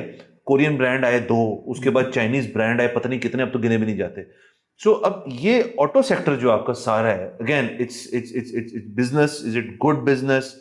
इसकी वॉलिटिलिटी बहुत ज्यादा है कंपेयर टू, लेट्स से हमने जैसे आपने टॉप पे का बैंक्स है, अब बैंक की again different type of products, but volatility point of view से गाड़ियों का जिस किस्म जिस बदतमीजी से यहाँ पे लोग गाड़ियों के ऊपर ऑन शॉन वाली चीज करते हैं, ये सेक्टर मेरे लिए आई थिंक, और स्टॉक मार्केट मुझे लगता है बड़ा इंटरेस्टिंग है, क्योंकि इसके अंदर अब नई नई बिल्कुल फ्रेश कंपनीज हैं जो मॉडल्स भी ला रहे हैं, फेसलिफ्ट भी आ रहे हैं, अगली साल की प्लानिंग भी कर रहे हैं, और plus because of social media accessibility to information बहुत अच्छी है, आपको फीचर्स भी पता है, आपको उसकी कंपनी के बारे में। तो ऑटो सेक्टर के बारे में आपका ख्याल है? ऑटो सेक्टर सबसे इंटरेस्टिंग और जिसमें ना सबसे ज़्यादा, मतलब अगर आप समझ जाएं, सबसे ज़्यादा प्रॉफिट बन सकते हैं बहुत जल्दी। मतलब आप इसमें पुराना भी देखेंगे ना, इवन जब टॉप 3 भी होता था तो 2013 से लेके 2016 तक होंडा का जो शेयर था कोई मेरे ख्याल से 30-40 रुपए से 800 तक गया था। ठीक है, अब साजगार एक और आ गया, ठीक है, अब 1-2 और कंपनी नई गाड़ी लेकर आई है, तो मतलब इसमें कुछ है, कोई बैक एंड की इकोनॉमिक्स है ना, वरना तो एक दफ़ा तुक्का लग जाता है। इसकी जो बैक एंड की इकोनॉमिक्स है ना वो है कि ये है लो कॉस्ट प्लांट, यानी कि असेंबलिंग अगर आपने करनी है ना गाड़ियों की, ज़्यादा चीज़ें तो बाहर से ही आती हैं, तो जो असेंबलिंग यूनिट है वो बहुत ज़्यादा महंगा नहीं है, और यहाँ पे लेबर इंटेंसिव है, इतना ऑटोमेटेड नहीं है। बिल्कुल, बाहर से किट आती है, आपने उसको सिर्फ असेंबल करना होता है। यानी कि अगर मैं आपको नंबर्स में बताऊं तो ये जो साजगार का प्लांट था ये 3 से 4 अरब रुपए का लगा, आज ये 1 साल में उससे ज़्यादा कमाता है। तो मतलब कि एक गाड़ियों का जो असेंबलिंग प्लांट है वो बहुत ज़्यादा महंगा नहीं है, नए एंट्रेंट्स आएंगे उसमें। दूसरा, negative cash cycle. Negative cash cycle होता है, ये मतलब एक ड्रीम होती है एक बिजनेस की कि मैं ना नेगेटिव कैश साइकिल हो जाऊं किसी तरीके से। नेगेटिव कैश साइकिल होता है कि कस्टमर से पैसे पहले लेने हैं और प्रोडक्ट बाद में लेना है। अब इसका फायदा ये होता है कि आपने एक गाड़ी बेचनी है महीने की या आपने 10,000 गाड़ियां बेचनी है, आपको जो है खुद पैसे अरेंज करने की जरूरत नहीं है कि पहले मैं गाड़ी बनाऊं, उसमें जो इन्वेस्टमेंट लगेगी वर्किंग कैपिटल की वो मैं अरेंज करूं, फिर मैं किसी को दूंगा। दुनिया में एप्पल, पहले आप जो है फ़ोन के पैसे दे देते हैं, नया फ़ोन जब आता है 1 महीने बाद फ़ोन आता है। अमेज़ॉन पे आप ऑर्डर प्लेस कर देते हैं, उसका जो वेंडर होता है उसको कोई 3-4 महीने बाद जाके पैसे मिलते हैं। तो negative cash cycle auto sector में है। लोग एडवांस में पैसे देते हैं, उसी से कंपनीज गाड़ी बनाती हैं और उससे उनको प्रॉफिट भी हो जाता है। मतलब वो बैंक पे रख के भी कमाती हैं, गाड़ी बेच के भी कमाती हैं। अब गाड़ियों में आपने समझना ये है कि जो चाइनीज़ गाड़ियाँ ना ग्लोबली वो similar model compare to Japanese और कोरियन 15 से 20% सस्ती हैं। यानी कि अगर एक गाड़ी 1 करोड़ की बन रही है ना जापान में और कोरिया में, तो वो ज़्यादा चांसेस हैं कि चाइना में 80-85 लाख पे बन जाएगी। और वही कंपनी है जो क्या करेगी कि ये जब जापानीज मैन्युफैक्चरर जो है वो 1 करोड़ 10 लाख की बेच रहा होगा, ये आएंगे अपनी प्राइस जो है 95 रखेंगे और लोग जो है फॉरन इस पर शिफ्ट हो जाएंगे। यानी कि अभी 1000 गाड़ियाँ सासगा तकरीबन महीने की बेचता है। ये बड़ा अचीवमेंट होती है 1000 गाड़ियाँ बेचना। हमारे मुल्क की तो बहुत ज़्यादा बहुत बड़ी अचीवमेंट होती है। तो इसमें अगर आप अच्छी गाड़ी ले आए तो एकदम से आपके प्रॉफिट जो बहुत ऊपर जा सकते हैं। और ये लाना बहुत मुश्किल नहीं है। जो गाड़ी है वो तो आपके जो बैक एंड पे आपका पार्टनर है उसने सप्लाई करनी है ना, आपने तो कुछ भी नहीं करना, आपने तो सिर्फ चाइना से इंपोर्ट करनी है, यहाँ पे मार्केटिंग करनी है। नेगेटिव कैश साइकिल आपके हाथ में है, आप जितनी जाएँ गाड़ियाँ बेच सकते हैं और प्लांट लगाना भी महंगा नहीं है। तो इसमें फ्रेमवर्क ये होता है कि आपने हर टाइम पे ना चेक करना होता है कि जिस भी कंपनी में मैंने इन्वेस्ट किया ना उसकी गाड़ी नंबर 1 होनी चाहिए कैटेगरी। जो नंबर 1 गाड़ी होगी वो बिकेगी। गाड़ियों की सेल ऊपर जाए नीचे जाए वो कुछ ना कुछ बिक जाएगी। जब वो चेंज होगा ना फिर आपको उस कंपनी में जो है ना आपको भी चेंज करना पड़ेगा। जैसे पहले पाकिस्तान में आप कह सकते हैं ये जैसे पिछले 1 साल में जूलियन भी थी और क्रॉस टोयोटा की। तो आपने उसमें जज करना होता है कि इन दोनों गाड़ियों में से ज़्यादा कौन सी बिकेगी, फिर आप उस कंपनी में इन्वेस्ट करते हैं।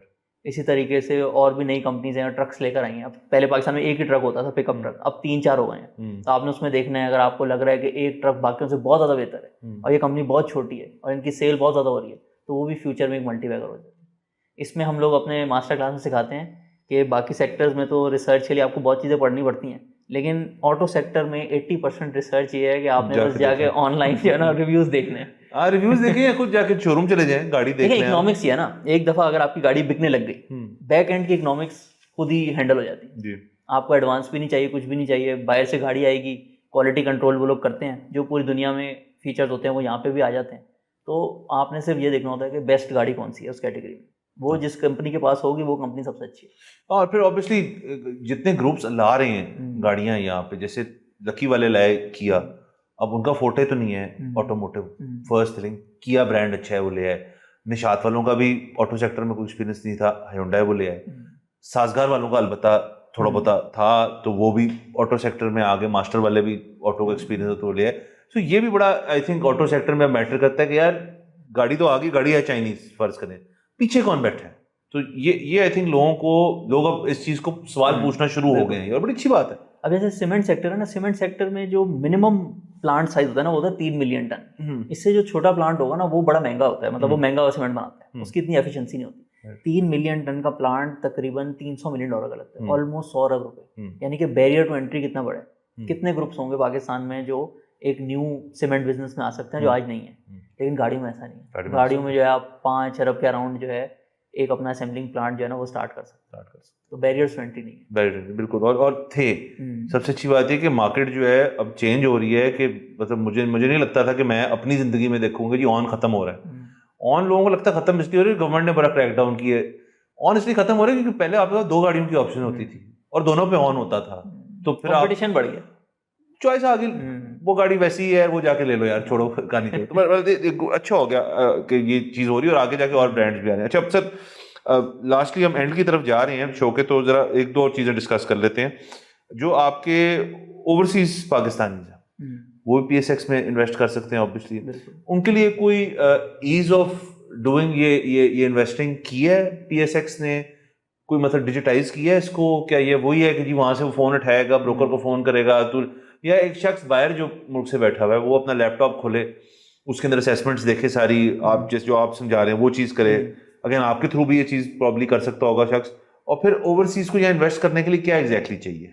लेकिन ये इसमें तो मैं वाकई कहूँगा कि जैसे वो कहते हैं ना पाकिस्तान में स्ट्रक्चरल रिफॉर्म नहीं हो रहे, लेकिन स्टॉक मार्केट में इन्वेस्टमेंट के लिए ना ओवरसीज के लिए वाकई ये गवर्नर रजा बाकिर होते थे, उन्होंने किया था। सबसे बड़ा पेन पॉइंट ओवरसीज का क्या होता है, कहता है मैं एक दफ़ा अगर पाकिस्तान पैसे ले आया ना तो मुझे वापस जो है ना वो मसले होंगे, वो डॉलर मेरा वापस नहीं जाएगा। तो सबसे पहले रीपैट्रिएशन 100% अलाउड है। स्टॉक्स की भी, और वो पाकिस्तान को जैसे जो कर्जे मिलते हैं ना, नया पाकिस्तान सर्टिफिकेट, राइट। उसके अंदर भी अलाउड है। तो आपने जो है आरडीए अकाउंट कहते हैं इसको, रोशन डिजिटल अकाउंट, वो आपने खोलना है, किसी भी बैंक में खुल सकता है। ठीक है, फिर जैसे ही आपका वो खुलेगा, आप किसी भी ब्रोकरेज अकाउंट में जो है ना आपका अकाउंट खुल जाएगा। अब आप वहाँ से पैसे भेजेंगे, उन पैसों से आप स्टॉक्स खरीद सकते हैं। ठीक है, अब इसमें एडिशनल फ़ायदा ये है कि जिस भी ब्रोकरेज अकाउंट हाउस में आप अकाउंट खोल लें, आपका कस्टोडियन सीडीसी रहेगा, वो हमेशा उसके पास रहेंगे, एडेड सेफ्टी हो गई। तो आप इन्वेस्ट करें, कल को आपको लगता है बेयर साइकिल आ रहा है, डिवैल्यूएशन होने वाली है, आप रिपैट्रिएट करके वापस भी लेके जा सकते हैं। तो ओवरसीज़ जितने भी हैं उन सब के लिए बहुत ज़्यादा जैसे माइंड में आता है, भाई मैं तो यूएस के स्टॉक्स खरीदूंगा। इवन पाकिस्तान के फ्रीलांसर्स भी जो हैं वो भी सोचते हैं भाई मैं तो यूएस के स्टॉक्स में इन्वेस्ट करूँगा, वहाँ रिटर्न ज़्यादा है। लेकिन ये भी एक जो है ना मिसनोमर है। आप 20 साल 25 साल पहले चले जाएं और यूएस का स्टॉक मार्केट का इंडेक्स देखें, वो भी तकरीबन 1000 पे होता था 1999 में, और पाकिस्तान वाला 100 इंडेक्स भी 1000 पे होता था।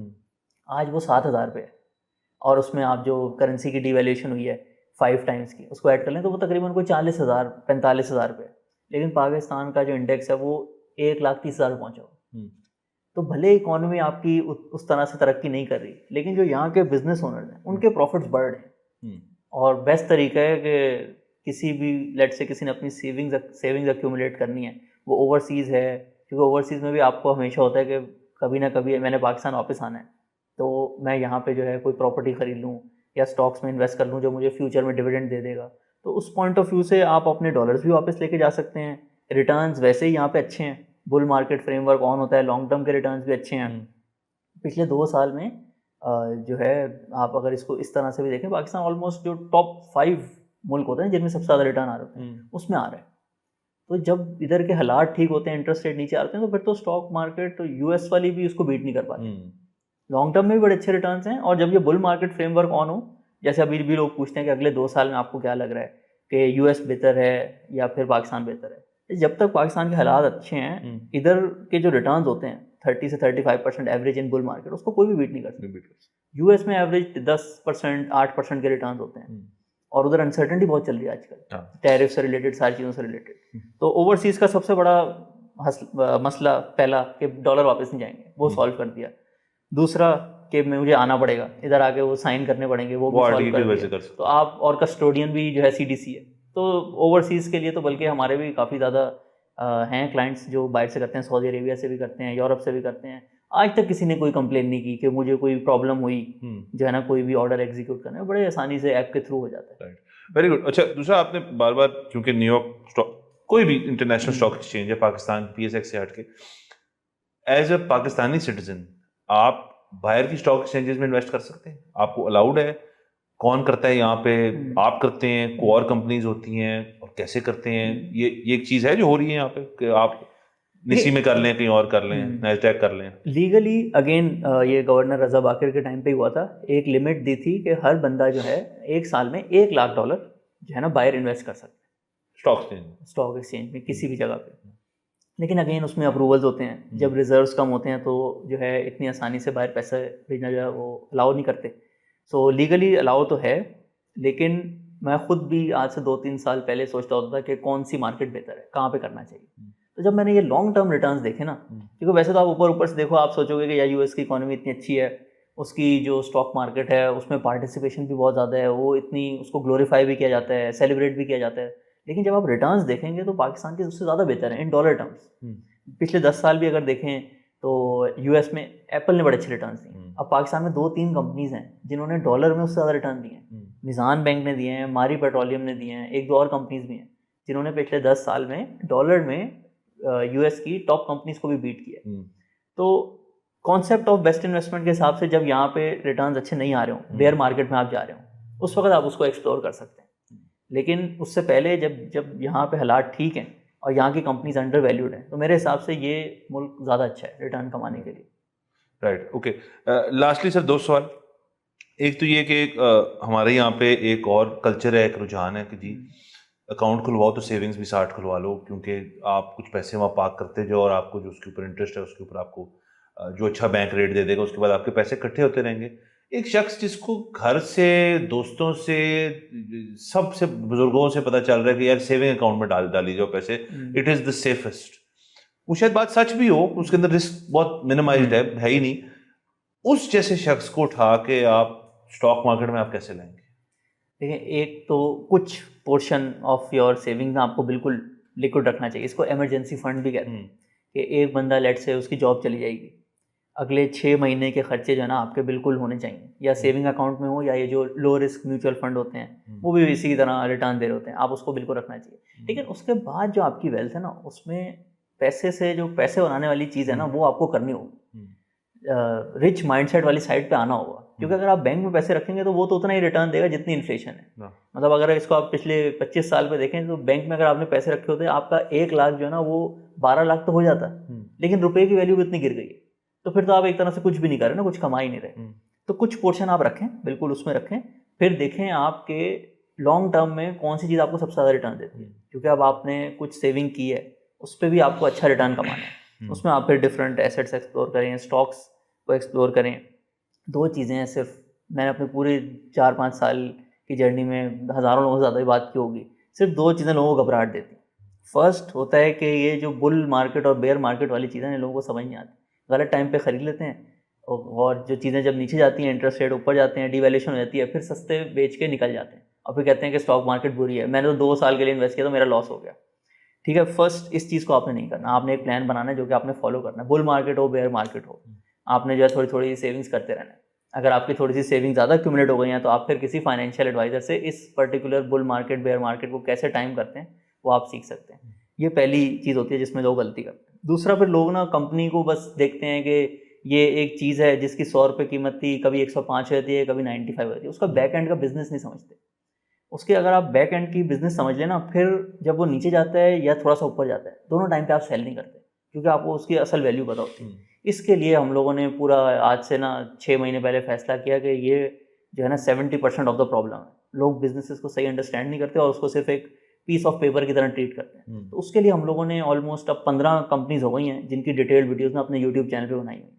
ऑलमोस्ट टॉप 50 में से 15 हो गई हैं, 15 और हो जाएंगे अगले 6 महीने में।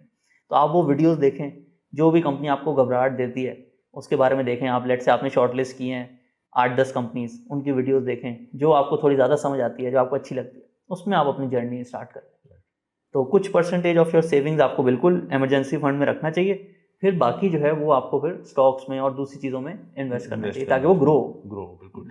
और लास्टली सर, आपका अब कंपनी का अपना विजन जो है, आपने जैसे कभी साल से आपने इस कंपनी को प्रॉपरली चला रहे हैं, आप शायद उससे पहले से आप खुद से कर रहे थे, नेक्स्ट स्टेप क्या है? आप इसको किस तरफ ले जाना चाहते हैं, और आप बेसिकली आपको वो क्या मोटिवेटर है जो इसको भी एक ऐसी चीज़ बनाए कि जी ये वन स्टॉप शॉप है, यहाँ से आप एडवाइस लें और सक्सेस स्टोरी बन जाए? नहीं, बिल्कुल, हमारी बड़ी अल्लाह का शुक्र है, बड़ी अच्छी जर्नी रही। और सबसे ज़्यादा खुशी इसी चीज़ की होती है कि थोड़ा थोड़ा लोगों का ना माइंडसेट अब इस तरफ आ रहा है, और वो जो है रियल इस्टेट को छोड़ के बैंकों में करंट अकाउंट में पैसे रखने को छोड़ के अच्छी कंपनीज जो उनको समझ आती हैं, वो शरिया कंप्लाइंट हों, कुछ लोग बैंक्स में भी कर लेते हैं, तो उनको जो भी चीज़ समझ आती है अच्छे तरीके से इन्वेस्ट कर रहे हैं। जो लोगों ने हमें शुरू में ज्वाइन किया था वो पहले से इन्वेस्टमेंट कर रहे थे, लेकिन वो कह रहे थे कि हम लोग जो है कभी भी कंपनीज को डिटेल में अंडरस्टैंड नहीं कर पाते थे। मतलब हम लोगों का एक मोटो है, understand the business like owners. वो हमें लगता है हमने पहले साल में ना काफ़ी अचीव किया। अब लोग आके खुद हमें बताते हैं कि हमने जो है कंपनी को सही से समझा, ये नीचे भी गई ऊपर भी गई, हमें कोई घबराहट नहीं हुई, हम लोग ना बिजनेस में पार्टनर्स बन गए हैं। फिर हमारा एक और दूसरा विजन है कि मेरी इंस्पिरेशन वॉरेन बफेट, तो उनके जो प्रिंसिपल्स हैं रिच वर्सेस पुअर माइंडसेट के, और जो उनके इन्वेस्टिंग के प्रिंसिपल्स हैं कि किसी ऐसी चीज़ में तो इन्वेस्ट करना ही नहीं है जब तक आपको उसकी पूरी समझ नहीं आ गई। मतलब ये सट्टेबाजी जो है ना वो करनी ही नहीं। आप अच्छी तरीके से पढ़ के अच्छा रिटर्न कमा सकते हैं, तो ये सब करने की ज़रूरत नहीं है। ये जो पूरे इसके प्रिंसिपल हैं जो हम इन्वेस्टिंग मास्टर क्लास में भी सिखाते हैं, अपनी एडवाइजरी में भी फॉलो करते हैं, ये हमारा गोल है कि रिच माइंडसेट जो है ना वो पाकिस्तान के 1 मिलियन लोगों तक पहुँचे। तो उसके लिए हम लोगों ने 10,000 लोगों को खुद ट्रेन करना है, और बाकी जो ऑर्गेनिकली यूट्यूब चैनल के थ्रू वीडियोस देख रहे हैं, ये हमारा विजन 2030 है। और मोटिवेशन, बहुत सारी मोटिवेशंस होती हैं, सक्सेस स्टोरीज लोग आके शेयर करते हैं, कंपनी ग्रो हो रही होती है। एक बहुत बड़ी मोटिवेशन ये भी है कि अब हमने रिसेंटली जब अपनी टीम एक्सपैंड की, तो ज़्यादातर लोगों को अब 3-4 महीने हो गए हैं, तो वो कहते हैं हमें ऐसा फील होता है कि हम तो काम पे आते ही नहीं हैं, क्योंकि वो खुद इन्वेस्टिंग करना चाह रहे थे, Right. लेकिन उनको कोई ऐसी जगह नहीं मिल रही थी पाकिस्तान में जो उनको ठीक तरीके से अपना काम करने दें। Right. लोग उनको जो है दूसरी जगहों पे लगा देते हैं कि आप ये वाली रिसर्च करें, ये वाली रिसर्च करें, इस तरीके से इसको पोर्ट्रे करें, लेकिन हमने उनको बिल्कुल फ्री हैंड दिया हुआ है कि आप सही तरीके से अपनी जो है ऑथेंटिक रिसर्च करें और जो चीज़ आपको मज़ा आ रहा है जो काम करने में वही आप करें। तो इस तरह की मोटिवेशंस भी हैं, बट अगर थोड़ा लॉन्ग टर्म बेसिस पे सोचें कि आज से तकरीबन 6-7 साल पहले शुरू किया था, तो उस वक्त भी मोटिवेशन यही थी कि ये चीज़ जो है मुझे करने में मज़ा आता हो। तो मैं खुद जो है सुबह से लेके रात तक कंपनीज़ के बारे में पढ़ता रहता था, बिज़नेस के बारे में पढ़ता रहता था, डिफरेंट नॉलेज जो है डिफरेंट जगहों से हासिल होती थी। शुरू में सीमेंट सेक्टर समझ आया, फिर फर्टिलाइज़र सेक्टर समझ आया, तो बस एक वो बिज़नेस माइंड जो होता है ना, वो नई नॉलेज जो है गैदर करता रहता है। और अगर इस तरह से इसको देखें कि हर एक ह्यूमन बीइंग का एक आप कह सकते हैं मोटिवेशन होती है कि वो क्राउड से स्टैंड आउट करे। सो जब आप बहुत ज़्यादा डिटेल में रिसर्च करते हैं ना, तो कभी कभी लोगों का सेंटिमेंट एक कंपनी के बारे में या पाकिस्तान स्टॉक एक्सचेंज के बारे में बहुत गलत होता है, लेकिन आप उसको बिल्कुल जो है सही तरीके से रिसर्च करते हैं और आप कहते हैं कि नहीं, ये जो 9-10 लोग हैं, 90% लोग हैं, ये गलत हैं, मेरी रिसर्च कह रही है कि मुझे ये करना चाहिए। तो इस तरह से जब फिर थोड़े टाइम बाद लोगों को नज़र आता है और वो चीज़ सही साबित होती है, इस तरह की मोटिवेशंस भी होती हैं, but 90% of the time motivation comes from within. So आप जो चीज़ इंजॉय कर रहे होते हैं करने में, वो आपको मज़ा आ रहा होता है, आई थिंक वही आपको ड्राइव करती है, वरना तो 2-3 साल में आप बर्न आउट कर जाएंगे। बिल्कुल, ऑफ कोर्स, जो चीज़ आपको पसंद है वो करो। लास्टली इसके अंदर लोगों की जो ये फियर है, जो हद तक मेरा भी फियर है, I am not ashamed to admit it, कि मुझे एक्सेल शीटें और नंबर और ग्राफ और जब ज़्यादा देखनी तो मुझे घबराहट होती है यार, कि मुझे शायद चीज़ की समझ नहीं आई। मेरा अपना ख्याल है ऐसे नहीं है। आपको एक बेसिक अंडरस्टैंडिंग तो सबको ही होती है कि यार कारोबार क्या होता है, ये चीज़ बनाई इतने की, बेची इतना मुनाफा हुआ, दैट्स अबाउट इट। नहीं, अब हमारे जैसे ऑलमोस्ट जो है इन्वेस्टिंग मास्टर क्लास 500+ लोगों ने कर लिया, एडवाइजरी में भी तकरीबन इतने लोग हैं। अब इस नंबर पे आप कह सकते हैं कि हर तरह का बंदा जो है वो कहीं ना कहीं मौजूद है। तो हम लोग जब भी कोई कंपनी एक्सप्लेन करते हैं, उसमें होती होगी थोड़ी सी एक्सेल शीट 5 मिनट के लिए, लेकिन ज़्यादातर उसकी बिजनेस नॉर्मल लैंग्वेज होती है। एक्सेल शीट से मेरा मुराद है कि ज़्यादा नंबर्स, जब किसी कुछ लोग होते हैं कि नंबर सारे दिखा दें कि जी ये इस क्वार्टर में ये किया तो इसने ये किया, तो वो घबरा जाते हैं। तो आई थिंक वो जो आप कर रहे हैं कि आप उसको ज़रा बाइट साइज भी रखा हुआ है, थोड़ा उसको लोगों को दे रहे हैं इन मैनर कि उनको समझ आए कि बात क्या हो रही है, जिसका अंदर अगेन जिसकी एपेटाइट है कि मैं ये करना चाहता हूँ, तो ये अच्छी चीज़ है। बिल्कुल सर, बहुत शुक्रिया, बहुत मज़ा आया, थैंक यू, आपने वक्त निकाला। और बाकी आई होप हमारी ऑडियंस ने भी कुछ सीखा हो। और बाकी आप चैनल को प्लीज़ लाइक करें, शेयर करें, सब्सक्राइब करें। इजाज़त दीजिए, खुदा हाफ़िज़।